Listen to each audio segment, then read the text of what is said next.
Welcome to Pro Audio Profiles. I'm Brennan Decora, and on this show, we focus on techniques for inspired studio performances. Each week, I host experts from across the industry. Let's get started. Today, we have Jason LaRocca. He's a film scoring engineer and mixer who's got film credits on The Flash, Dungeons & Dragons, God of War, Ragnarok, Lord of the Rings of Power, Paddington, Fortnite, and Aquaman, among many more. He also has artist credits with Fiona Apple and Serj Tankian. Enjoy. So, first and foremost, I want to thank you for being here. I really appreciate it. Of course, dude. Thank you for coming. Right. Awesome. I'd like to start by going over your backstory, if you want to share kind of how you got your start, what led you to be an engineer, all that kind of stuff. Yeah, I mean, I was basically, the engineer thing was really just sort of out of necessity for me in the beginning of my music career, because I was basically just really wanted to be a songwriter and leader of a rock band was kind of like the first impetus for me in terms of my music career. So when I was a teenager, we were really trying to like make a CD or a cassette or whatever it was at the time and didn't have any money to do that. Right. So it was like, what could we afford to, what could we get ourselves that we can do without having to pay somebody to do it and get it? Because studio time, in the 90s was like, legitimately expensive, and it was the only option really. Yeah, exactly. So, getting some basics in, I thought maybe I could kind of like, cut some corners, as it were, to like, facilitate getting some demos made. But, actually when I was younger, sort of taking it backwards, even from when I was a teenager, when I was younger than that, I was actually in like a little choir group in sort of my pre-teens. And we actually ended up in the studio a few times, like randomly doing some sessions, because we had a singing teacher who actually kind of knew a lot of studio cats. So we ended up doing a couple. We did a session for Toto. Oh, really? Nice. I don't know. It never ended up anywhere. It didn't end up becoming a thing. But I was like 9 years old or something like that, and I had gone into some incredible studio in LA. I don't know what it was, but I was like, "Holy shit, this is incredible!" And I want to have something like this someday. Nice. And obviously not having any real money, I basically got a Porta Studio 4 was like my first thing. Absolutely. Right. Yeah. So I had cassettes and cassettes and cassettes of like demos and ideas and things like that. Nice. And then I had learned like about how Jimi Hendrix would flip the tape over and get a reverse thing. And I thought, well, you could try that on the cassette. And I did. Yeah. And I learned little things like that, like little basic early on things. And we had a little cassette deck that we would master our material to. So like we would record on the Porta Studio and then print it down to the cassette deck. And we would just hand those out to friends and stuff like that. Nice. And, nobody else was kind of wanting to take the initiative in the band to get into things like that. So I had, I got a little summer job and was basically earning money so I could buy a console. And I eventually bought a Mackie 2408. Nice. Okay. So it was like little things I started to do where I was like, if I buy this 2408, I could probably learn some things about it, and sat down with it for, a month and learned what, an inline console was, and it was like, I didn't know anything about engineering and I didn't do formal schooling, but having the console in front of me and having the initiative to kind of just like study it and learn the manual and ask friends who did know about it. And I had a couple friends who like were in studios and stuff and could teach me things. I just gleaned what I could from people. And then eventually my band, we had a band called the Briggs. We had a lot of bands, but then eventually we had one that sort of did something with itself, and it was called the Briggs. And we got signed to a punk label called Sidewalk Dummy Records in LA. And we ended up working with Joe Gittleman from the Mighty Mighty Boss Tones, produced the record, And so he had his engineer who did all the Boss Tones records was Paul Coldry. Mm-hmm. So the label flew us out to Boston to make our first EP. To Boston. And yeah, because that's where Joe and Paul were. Okay. So it was like Joe and Paul were going to make this record for, a couple grand. Right. But, in order to make that happen, we had to fly out to Boston. But I was like, studying over Paul's shoulder everything he was doing, like how he was miking the drums and how he was miking the guitars and what was he miking them with and, what was he doing. I watched all that stuff and was, of course, just really enamored with it all. The rest of the band didn't care. But so for me, I was just kind of always sort of technically inclined and artistically inclined at the same time. So the engineering thing kind of always just came as like a byproduct of whatever it was I was doing creatively. Yeah. And, I eventually got in the film world by way of internship for a film composer who was Mark Isham. And so that was because a friend of mine who I played shows around LA with, he was in a band and I was in a band and we knew each other because we played shows together. Right. And he's like, "You have a Mackie 2408 in your bedroom, right?" And I was like, "Yeah." And he's like, maybe you want to take an interview and see if, maybe you might have a shot at being, an assistant for a film composer. And I was like, I knew nothing about film music. Yeah.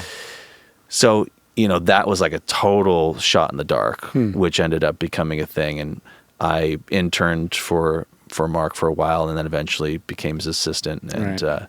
And that's, of course, where all the doors and the floodgates just like fully opened for me. Because then I was eventually just sort of thrust into like, this is it. Now I'm learning about engineering and programming and film music and surround. But that's where all that happened. You were working for a composer, though, not necessarily an engineer. Exactly. So. But he actually mixed a lot of stuff in his studio. Okay. So because it was 1998 when I first started interning and then became an assistant like in 1999 or whenever that was.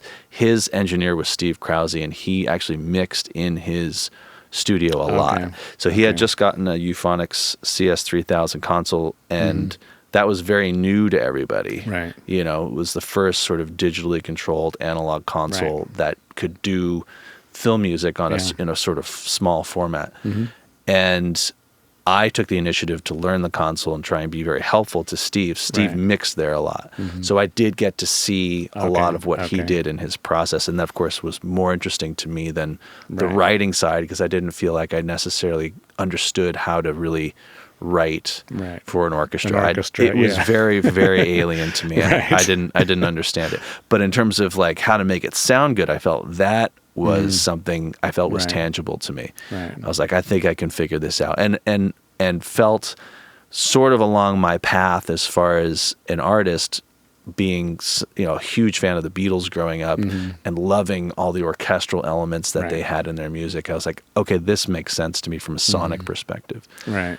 And I gleaned a lot from Steve, and he mixed on the Euphonics console probably at least 15 films we did in that room on that console. Nice. So I got a lot of experience looking over his shoulder and seeing how he mixed, obviously, an analog mix of a film. And did you guys go and record stuff? How did you get your recording chops? Actually, there was at the time, Paramount was still a thing, Paramount Stage M. So we did a lot of stuff at Paramount, and Signet and Tadeo. And all the ones that are gone. Exactly. But a lot of the films were done there. Tadeo and Paramount Stage M. Absolutely. Mark actually, Stage M was like his favorite stage, or one of his favorite stages. So he liked to go there a lot. So Tadeo and Paramount, and again, it was like just watching what Steve did and watching, and also Sean Murphy and some of the other guys who did some stuff for Mark as engineers. Well, I mean, even if you're working at a place like that, that's essentially what you're doing, is just watching. You're just watching what they do. All the guys do what they do. And that was it. That was my schooling. It was like watching what these guys did, awesome. and realizing that this could be the last time I have an opportunity to see somebody do this, to set up an orchestra and to set up the mics. And so every time I got myself in the door into one of these studios on a session, I was like, just take this so seriously. Right. You know what I mean? Right. Absolutely. And so those were the things that really basically taught me. They were never formal, you know. Right. They were just That's things cool. that on the way to wherever I was going, which Right. I didn't know, I was just sort of picking up all Right. these little pieces and kind of And putting did you them ever together. do like record bands or anything like when you were coming up, or just straight into film composing? No, we did some band. I mean, we had like bands come over to our. We had basically a very makeshift studio set up in our house. It was in my parents' house, and my brother and I were always in bands together. And, Right. and his room and my room had an adjoining wall, and we punched a giant hole through the closets, and we made my room the live room, and then ran a snake through the closet That's awesome. into his I room. bet your parents loved that. Loved it. Actually, my dad was a carpenter, so he actually helped us So do he did it right. He loved it. Nice. And so, because he like soundproofed the whole Yeah, and like that's the whole awesome. thing. And we ran that into, at first was a Fostex E16 tape machine, because we didn't even have Pro Tools yet. Right. So that was the first iteration of the setup. And we had bands come over and record Nice. them. And Nice. when we did, I mean, they were all like, you know, demos and random things, but very random story, by the way. We, for only a very hot minute, my brother and I were in the Distillers, Okay. which, you know, was like one of our favorite punk bands at Right, the time. right. So they came over, and we had even recorded some demos, some early Nice. demos and stuff like that in our bedroom, which Nice. is just, you know, random stuff like that. Nothing Right. ever famous really Right, came right. out of there, but Yeah. it was like, this was our bedroom studio. Nice. That's And, awesome. you know, whatever we could fit in the studio without like crossing any, you know, major serious boundaries Right. of, you know, getting kicked out of the house, we Right. would do. Right. And so we recorded some demos and EPs or whatever on our E16 tape machine, and then eventually Pro Tools. But Right. it was all just early stuff mostly. Nice, Yeah. nice. And then, you know, I did do, you know, for Side One Dummy, I had done Chuck Reagan, who was the singer of Hot Water Music. I did some stuff with him. Okay. You know, he was on Side One Dummy, and, you know, a couple other bands and stuff like that. But I was mostly on tour a lot of the time. Yeah. So I did some things when I was home from tour, but Okay. a lot of the time it was like 9 months out of the year Jeez. I was on tour. So Dang. yeah, I was like not really Right. any opportunity I had usually conflicted with the touring schedule. Right, right. But I was trying to obviously, you know, keep that up on the side, thinking Right. maybe one day Yeah. I'm not going to be in this band anymore. I'm going to want to For do sure. something else. So, For sure. which of Nice. course is what ended up happening. Yeah. And I had Oh, to, you good. know, I had to fake my way, Right, you know, right. basically Nice. the whole time. Awesome. So, a lot of what I like to talk about on the show is kind of how to inspire artists in the studio. Yeah. And working with film, it's a bit different because it's like the composer is essentially the artist a lot of time. And so, how do you approach the balance between the artistic vision of a composer and the technical demands of film scoring? Yeah, that's a really good question. I mean, there's certain composers that I have different relationships with everybody that I work with. And certain composers have a really strong vision for what they want artistically and Right. don't need any artistic help, obviously, Yeah. at all. Well, a lot of composers are very good engineers too. And good engineers. Yeah. And so there's like a very small window of value you have to certain people. Right. But there's some that like really kind of have like general ideas and really great melodic sense, Right. but need help fleshing out a lot of the technical side of it. And Right. so, for example, so I worked on a film called Paddington, and the composer on that was Nick Urata, who's from a band, Okay. and his background is, you know, his band Devotchka. So his Oh, really? I Yeah. loved Devotchka when I was younger. yeah. Nice. So he doesn't really he didn't know a lot about like how does this fit in terms of like the film world Right. and the technical side of how to record it, how big of an orchestra to record, where do we record, you know, all these kinds Right, of things. right. But his songs are incredible. His, you know, his sense of melody is incredible, and then he needs somebody to kind of help sort of figure out, Right. you know, how do we bring this to life, you know? And so on a project like that, I was helping sort of quote unquote produce some of this stuff. Right. Where like in his demo phase, where he was basically just trying to write mock-up versions of his music, I was helping him kind of figure out, well, maybe we need to add some brass here, or maybe we need to add what you've written on your guitar to another instrument so that it feels bigger and more cinematic and stuff like that. So there were things that I was able to help from the beginning stage before we even got to recording and mixing it, where I was kind of helping influence some of conceptually, what he was doing. Yeah. So that's, on one end of the spectrum. And then there's another end where you've got, somebody like, I don't know, like maybe even, Barry McCreary, where like, he has a very strong, sense of orchestra and how he's writing and what he's writing for exactly. So it's literally just, it's just taking it down. Right. And so the orchestrator's taking it down, capturing it. You record exactly what he's done with his mock-up, and you've then just sort of turned it over to live players and made them do it. But then you have to take everything that's been recorded and make it sound like his mock-up did, but only better. Right. Because he's put a lot of work into like, well, I want this to come down really, really quiet here under dialogue and then explode at the end for the end scene. And these dynamics are really important. Yeah, and not only that, but with films, like there's so many other people involved, like the director and producers and everyone else that's already attached to the demos. Huge. So like he puts a lot of work into the demos. And when the director and the producers get really attached to what he's done, well, first of all, anything any composer's done is sculpted around what the director and producer want. Right.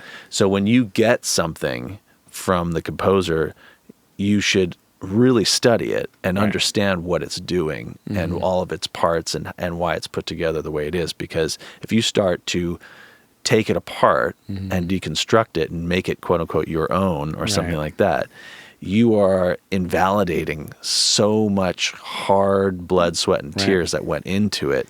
Because none of this is just necessarily, oh, this is the way I want it. This is my composition. Right. It is tailored to something very specific. Yes, exactly. And how you tailor that is got to be really respected. And so on a technical level, his mock-up is completely wiped away because none of the fake stuff is used anymore. We've recorded it all. Right. So that on a technical level, as an engineer and a mixer, you have to put all that back together the way it was in his mock-up, but with live instruments. And that's very difficult sometimes because the musicians do their best to make it great. Of course. But there's only a 3-hour session to record it in, right? So at the end of that 3-hour session, you've got great parts, but then you've got to edit the crap out of it. And you do have to mix the crap out of it because there's a lot of lead lines and things that need focus and need, attention drawn to them that weren't necessarily done in the recording session. Right. And so that's where the mix comes in. So for somebody like him, it's much more of a technical thing. Right. And for some other composers, it's much more of a creative process and helping out in more creative ways and from the beginning. And it really just depends on the style of the composer and how they want to interact with me. But I have done it all in terms of producing scores sonically and artistically, and just fully technically capturing it the way that they want and mixing and delivering it on a technical level purely. Right. So awesome. Yeah. What's one scoring project that really pushed you out of your comfort zone, and how did you handle it? I mean, I feel like I'm constantly sort of thrown out of my comfort zone to some degree because, there's a lot of music that I'm still constantly learning through film composition. But I think, God of War was I think challenging in a lot of ways because there was a lot of instruments in there that I didn't really know how to make sound impressive and cinematic, like nickel harpa and viola da gamba and things like that. There's like instruments that sound sometimes very scratchy and sort of clicky, and I don't know technically at first what's the best way to approach making these things sound really polished and really good. So there's a lot of sort of experimentation in terms of what works. So a project like that had so much. There was other challenges too, like the fact that we recorded it during the pandemic, and we were talking about this earlier. It was like the choir had to every singer had to be 6 feet apart. Right. Everybody had their own microphones, so a single passive choir had like 50 channels of audio. You know what I mean? So it's normally like 10. Yes. So there were challenges like that too that, combined with some of the artistic challenges, made it a bit of like, well, where do we start, on a project like this? So, I mean, we don't know necessarily, hopefully not, that we don't have another issue like at the pandemic where we have to have everybody 6 feet apart again. But if we do, that is something that is definitely difficult on the mixing side. Because you want to get a sound and you want it to just sort of be the room. Yes. Especially with something like choir or orchestra. It's like, let the room do the work. Right. But when you have everybody start to really separate apart and kind of not ruin in a way what you've built up for thousands of years of like, this is what sounds good. You put everyone together and you have them put up some room mics. Put some room mics up and you're basically done. It's like, now we have to figure out how to put that sound back into the recording because it wasn't really captured that way. A lot of the solo instruments for that game were also recorded in like bedrooms and studios that were very small because they couldn't get into big studios. I imagine too that that's a great learning experience for other projects that may be lower budget, that can't afford that kind of thing, or stuff definitely. Like that. Those techniques are used commonly, I imagine. It's true, and it does sort of harken back to maybe some of my earlier garage days of having to figure out how to make a terrible drum sound like Chris Lord-Alge the best you possibly can. I mean, reverb obviously is a big part of it, but knowing at least sonically in your mind where you want it to go and not stopping until you get there. Right. Certainly not taking it for face value, because when it's a recording in a bedroom and you just sort of go, well, good, then there it is, it's done. Right. Artistically, you want to set the bar a lot higher and go, no, this has to sound really, really, really great. Yeah. And this is actually going to be a little bit tricky in terms of how we get there. Right. So that game had a lot of sort of roadblocks and boundaries that made it, because we were really trying to make it sound fantastic. Yeah, of course. And there was a lot of things we had kind of working against us because of the pandemic. Huh. We made it work, I think. Nice. I just want to take a quick break and tell you about my free guide, The Art Method, the Advanced Recording Toolkit. In it, I share the details of how you can get pro studio results from your home studio. I've believed for a long time that it's the cooking, not the kitchen. If you can learn some of the advanced methods for getting great results in the studio, you can do it in any studio. I skip the basics and dive into the more nuanced info you need to level up the quality of your home studio recordings. Check it out now at brendandecora.com/art. And now, back to the show. What do you think is the most underrated skill in the recording industry today? Probably making the artist feel comfortable. Yeah. Yeah. I think that people, maybe a lot of engineers work alone a lot. Right. And so they don't develop much social skill in terms of being in the studio and doing recording sessions. I mean, and I know you know this, obviously, having worked in a lot of studios and worked with a lot of artists, is like, that probably is a big part of it. It's like when you get called to do another session or work with an artist, it's usually because, maybe you were at some lower point in the totem pole and you were so cool and made everyone like you so much that you ended up back in a session and somewhere higher up. Right. And I think that's probably, unfortunately, one side of the engineering skill that isn't built into the infrastructure as well now as it used to be, because everyone does work alone a lot. A lot of people have their own studios, their own home studios. So you aren't necessarily rubbing shoulders with all these people constantly the way maybe you used to. Or you could think you have some really great mixing skills, which you probably do, but haven't really had to set up a band in 45 minutes and start, going and make everyone feel like they're rock stars at the same time. And those are skills that I think are what separate really, really great engineers and engineers who have technical skill and can do what they do well. Right. Right. Yeah. And how does it vary when, obviously with the film world, almost all the time you're working with session musicians, professionals that do this all day, every day. Right. How does it vary when you're working with someone like that versus like an artist? I mean, they're usually, they don't necessarily need session musicians can just do what they got to do. Right. You know what I mean? As long as you sort of. But how do you make it so that they can put their? I think. I think like generally perform like they are an artist.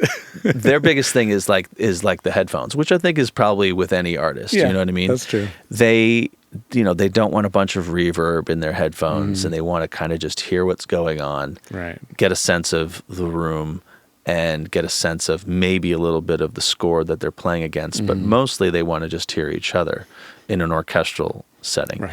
And, and they don't really want to hear a lot of added stuff because their main focus is like, how can we play best in tune and get through this as quickly as possible, not because they just want to get moved fast, but that is a big part of a recording session for Hollywood scoring is like, you have to move through a lot of material pretty quickly. Yes. So absolutely. The biggest thing is like, not having any technical issues get in your way. Like you don't change microphones. Right. This is maybe something you do with a drummer on a rock date. Yeah. But generally I try and not do anything like that when I start a session. Right. With artists or with orchestras. It's like once I pick my mics, I try and put as much attention to detail in the beginning and prep side so that when the session starts, it's really just kind of a free-flowing thing. Right. People start and we go, and it doesn't really get interjected by anything. Yeah. So that's kind of the biggest thing for me is to not interject too much. I think I don't know who said this, but there was I take a lot of I respect very much the idea that what you're using to record a great performance is a lot less important than just getting the great performance. That's true. You know what I mean? Because if you get a really great performance, how you recorded it and captured it will actually sound better than maybe something of a better technical choice and a less of a good performance. I almost feel like it's, I firmly believe that, as long as it's above a certain threshold. Yeah. If the mic is working and there's not terrible reflections or something broken about it, then it doesn't matter what mic it is. It doesn't matter. I mean, it's worth mentioning because I've seen people actually talk a lot about microphones in the middle of a session with artists and with musicians, and it slows the thing down. Right. It's almost like, the pomp and circumstance of what you might know, or obviously you're an engineer because you love microphones to begin with and so want to talk about them. But when they get in the way of what you're doing, they're less important than the session actually just moving along at a nice pace and getting a rhythm going. Yeah. Maybe that's the thing is getting the rhythm of a session is, to me, getting started and making people feel like something's getting done and accomplished. Yes. And once mentally that starts to really get into people's heads, they start to play better. Right. And they start to make a bit of magic. Right.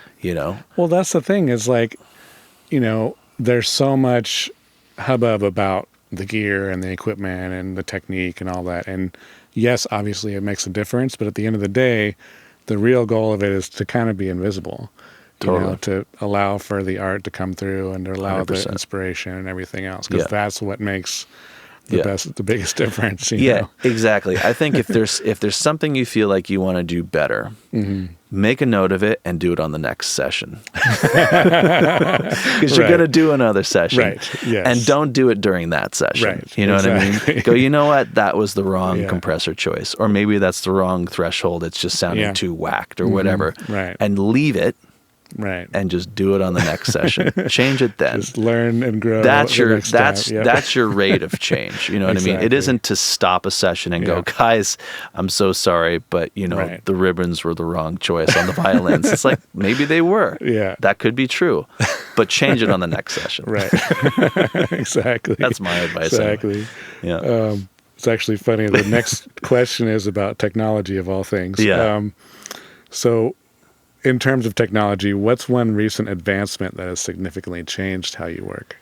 Well, I mean, Audio Movers has definitely been, and maybe it's not a huge technical thing, but in some ways it is, because, I think it makes film music go at the rate that we need to, and accommodates the lifestyle of a film composer and post-production engineers, where we're traveling a lot, we're doing a lot of things, we're doing a lot of different projects, and people can't necessarily come here to this studio and be here with me and sit at the console and listen to their cue.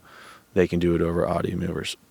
Right. I'm not endorsed by them. This isn't like a plug for them. It's just one thing that I think is, for me, and that you can do it in surround sound. And so just the idea that you can do your music over the internet in surround now is quite incredible. With video too, even. Yeah. It's not even that hard. Back in the day, it was very difficult to do, and to set up took almost an entire day of like, okay, it's working, good. Don't touch the computers. Come back at 9, and half the time it would work or it wouldn't work, and then you didn't know, and so it was really difficult to even count on it. Yeah. Whereas now it's pretty easy to do, and you've always got this fail safe of we can listen to it anywhere at any time and have it be very close to the same as listening to it, in front of the speakers. And the other with recording too, like a lot of people record orchestras all around the world. Anybody can chime in from anywhere and do whatever they're doing. So to me, I feel like that's made a lot of workflow smooth out, and maybe that's not the most exciting thing, but I do feel like it's made a big difference in terms of what we're able to accomplish and achieve.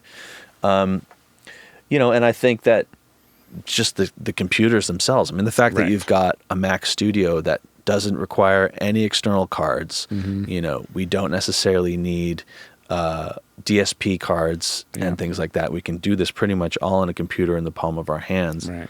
That's also very cool, because now we can work from almost anywhere we want to. Right.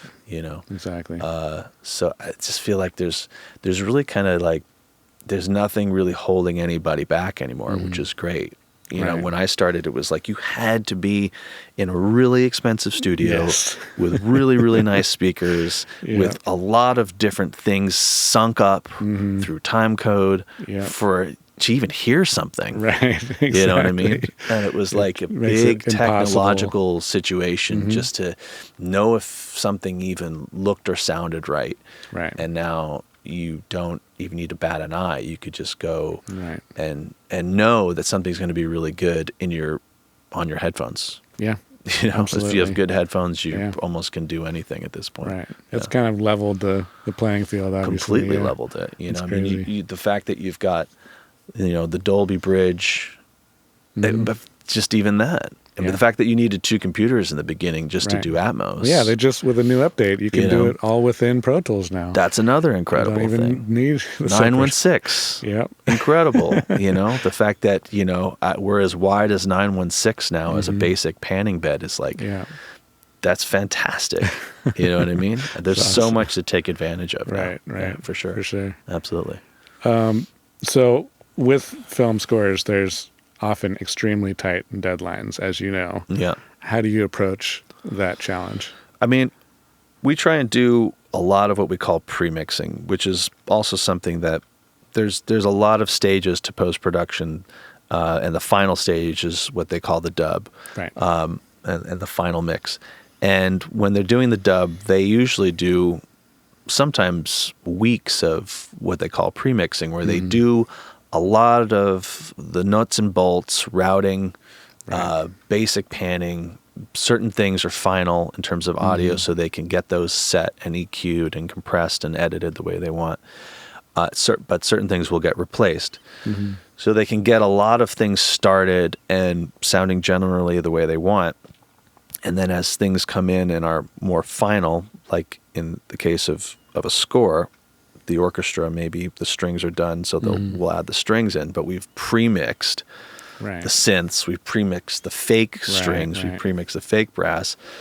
We've done a lot of groundwork so that when the strings are final and come in, it's maybe only a day or so that we need to finish it off. So it's not like one big mix session anymore. Exactly. I mean, if you're just getting everything without having seen or heard any of it, you're like, well, I've got it all, but now I have to like decide if I even like what I'm doing and reflect 10 on hours it. prepping everything. Well, but time for reflection is a big thing. Like obviously with a lot of, the artists that you've worked with, you get time to reflect. Right. You mix something, you send it out to the artist, they give their feedback, and then you get a chance a week later to listen to it and also have your own second thoughts about certain things you want to change. Yeah. But with film music, you don't have that. And that's a really important part of making things sound good, I think, is actually having a moment where you can reflect on it.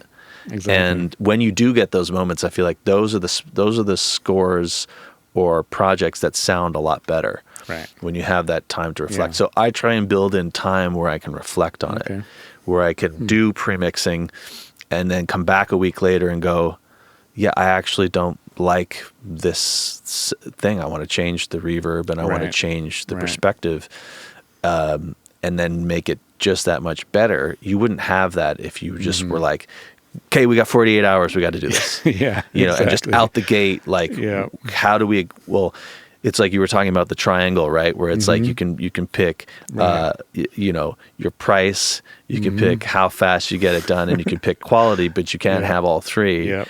And with post-production, you do need all three. Yes. So the way to sort of combat that, I guess, is to sort of get a little bit of an edge in on starting early and starting before you actually quote unquote start and do pre-mixing. And so to me, that's a big thing I try and get woven into my projects is some pre-mixing time. Nice. Yeah. Nice. And how do you, sort of similar on these intense projects, but how do you maintain your health and wellness during intense projects? I don't.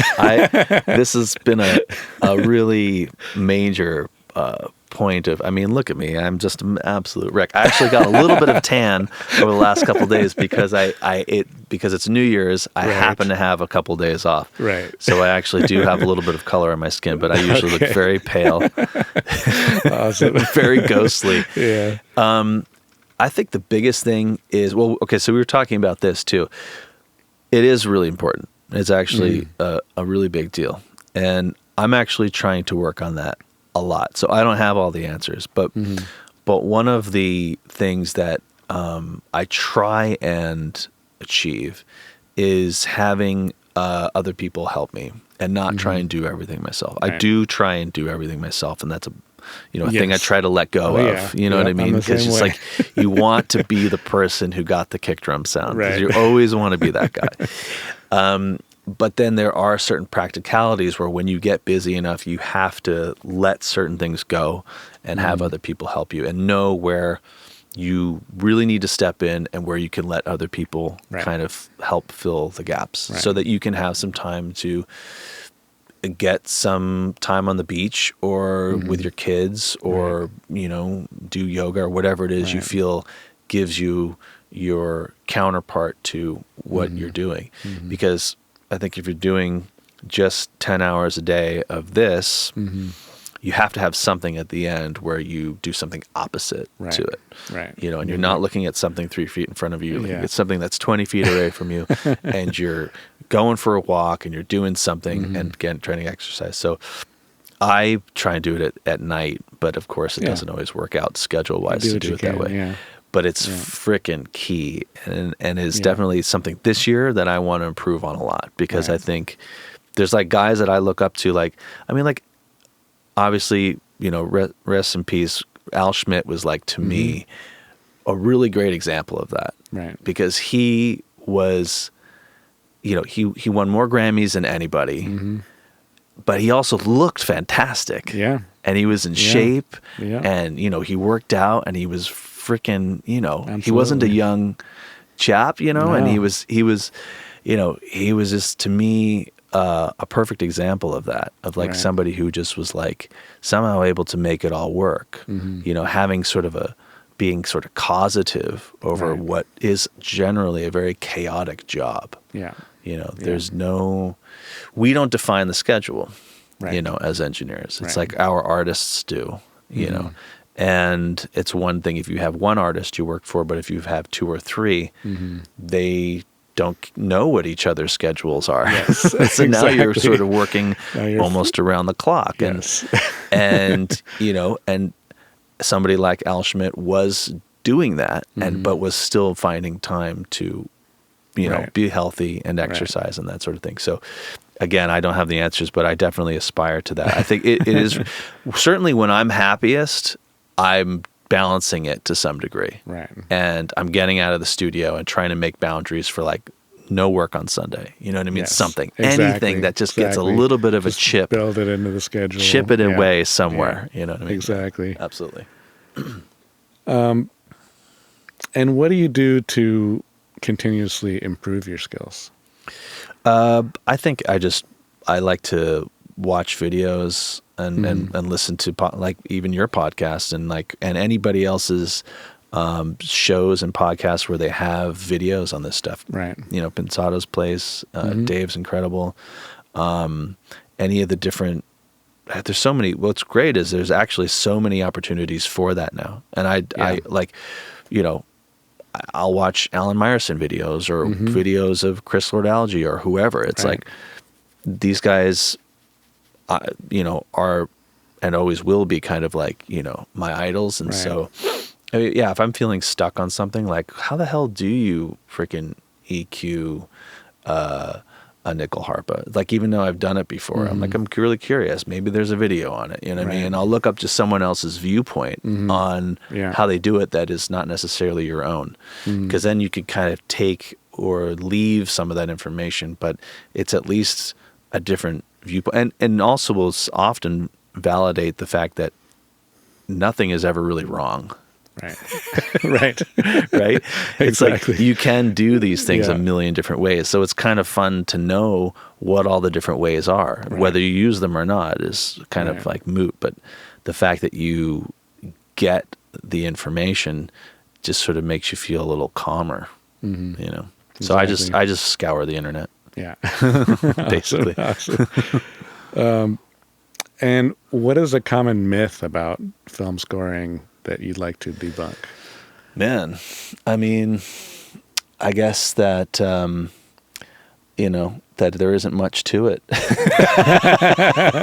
It's hella complicated. You know, it's hella complicated. It really is. But that at the end of the day, it also is just film music. And, you know, some people, it's just funny that, like, you know, I try and explain to people what I do sometimes, and they just don't get it.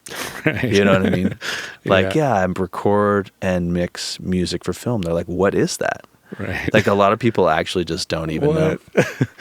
And so I just think that it would be interesting to have people just sort of become more enlightened on what it is. You know, I think obviously Hans Zimmer has done a great job with that, I think, because you know, he's doing his huge concerts now and is, you know, has become sort of the film composer celebrity of the world, you know.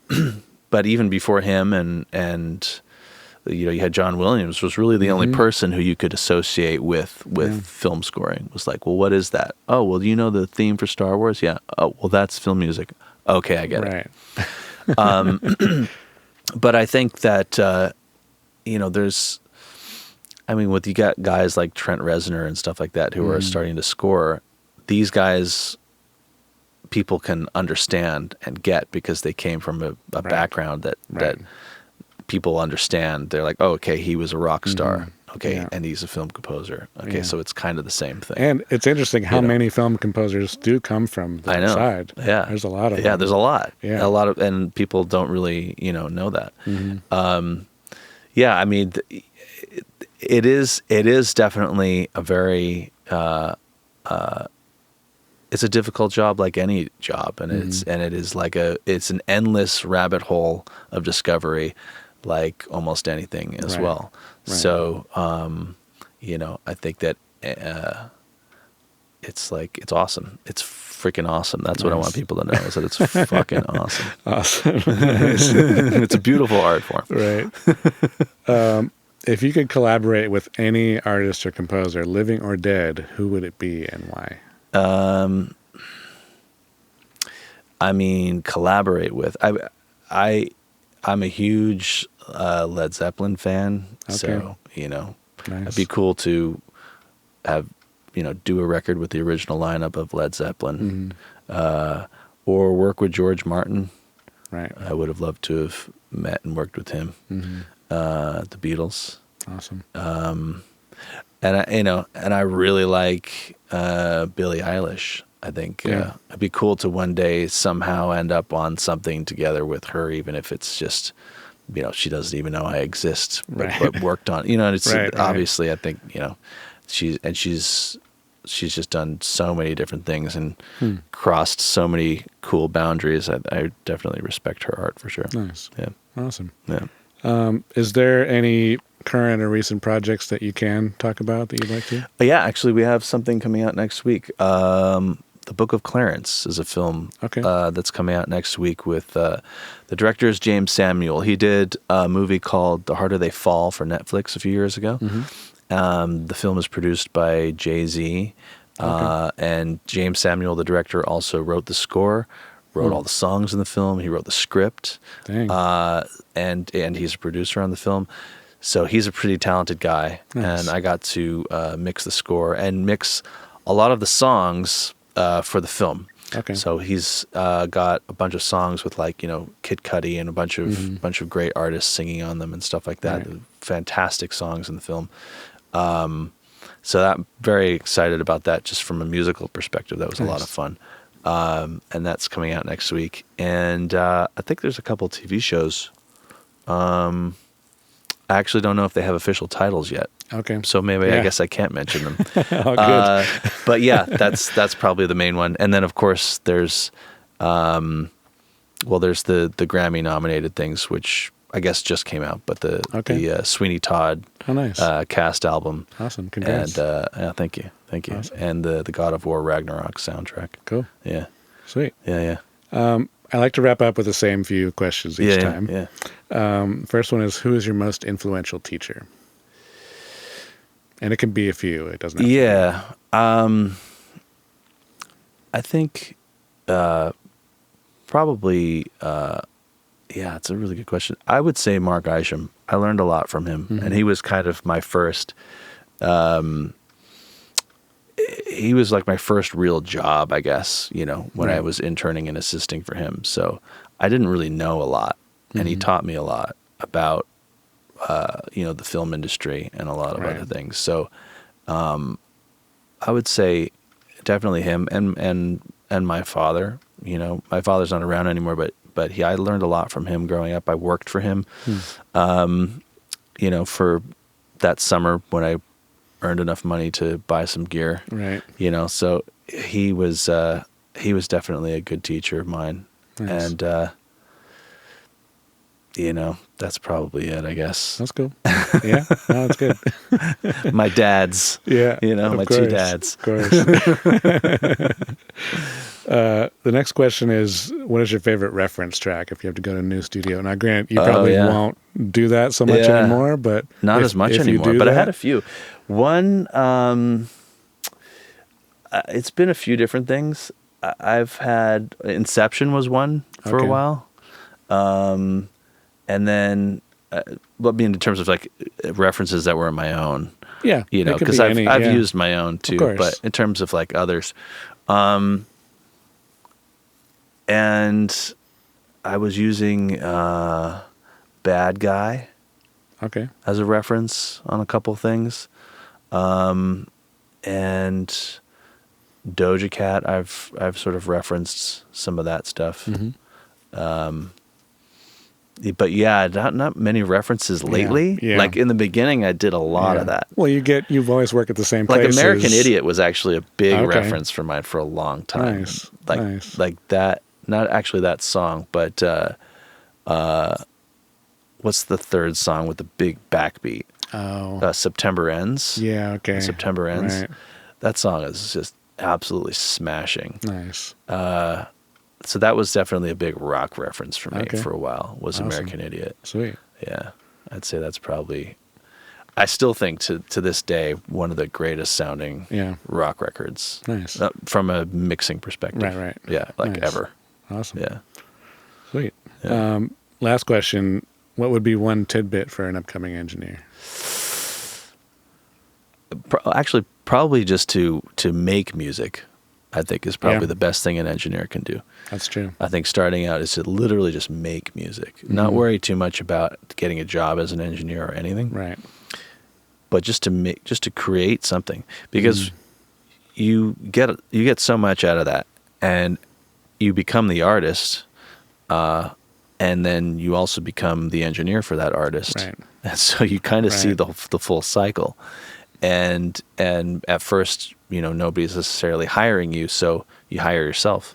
Yeah. You know what I mean? And that's I think the best way to kind of get the jump start is like become your own first client and just make some music. Yeah. And try and make it sound as good as you can, because then you can show that to people. Yeah. And you could say, here's something I did. And you can put it up on SoundCloud or wherever it is you put things up these days, and just say, check this out, and go for it from a technical perspective to make it extra special on that side. But then you don't have to sit there and wait for an opportunity. You just kind of become your own opportunity. And then you can maybe end up deciding that what you really want to do is just make your own music. You know what I mean? There's nothing bad that comes from it. Right. You know what I mean? So I found too, like it puts you in that perspective of the artist. So then it's like, some of the biggest learning moments is when I was doing it myself. It's like, 100%. I should engineer this way, because I was super annoyed that wasn't this way. Well, you think about certain things, right? Yeah. Like as a vocalist, if you're not a vocalist, as an engineer, you might not think about the things that help a vocalist out, like needing some water or not wanting the lights to be so bright or whatever. When you're the singer, you know those things. Yes. And when you're an engineer and haven't worked with an artist yet, you don't know anything. Right. But it gives you some automatic insight as to what artists are going to want when you become one yourself. Yes. So I think that's like a lot of engineers usually are artists or started out that way. Most all of them, yeah. Right? Mm-hmm. Most all. I mean, even like I've mentioned several times, Chris Lord-Alge, like he was like in a band, right? Like I didn't even know that. Yeah, okay. Pretty sure. And or maybe it was his older brother or whatever, but like, having the other side of the glass, right? Perspective of just like, knowing the issues you might have with a guitar amp because you have a guitar amp and because you play through a guitar amp, knowing that, you might need some ground lifts around the studio and that, that speaker sounds better than that speaker because you know the amp and you've played it, and absolutely. It gives you automatic built-in engineer know-how because you're thinking from sort of the senior. Yes. And that really the senior thought always is like the music has to communicate to people and project to them. Right. And if you think of that first, so many other things are secondary in importance. So as an engineer, you move a lot quicker. You don't care about certain things. Exactly. Because you're just trying to get something to sound great and get the song across first and foremost. Right. And not sitting here going, oh, well, let's make sure that this cable is perfectly, dialed in there. And it's like, that looks really nice. And then the singer comes in and just ruins the whole thing, gets comfortable and lays on the ground. You know what I mean? And it's like, none of that mattered. Doesn't matter at You know all, what I mean? The vibe was the guy just wanted to lay on the ground. So it's like, it's all about the fucking vibe and not about any of these little introverting things. It's about the out there perspective, the bigger picture. So absolutely, for sure. Awesome, man. Well, I really appreciate you. This was awesome. Awesome. Nice. Thanks, Brendan. Thank you. Thanks for joining me today on Pro Audio Profiles. Hit subscribe to stay updated. Catch you next week.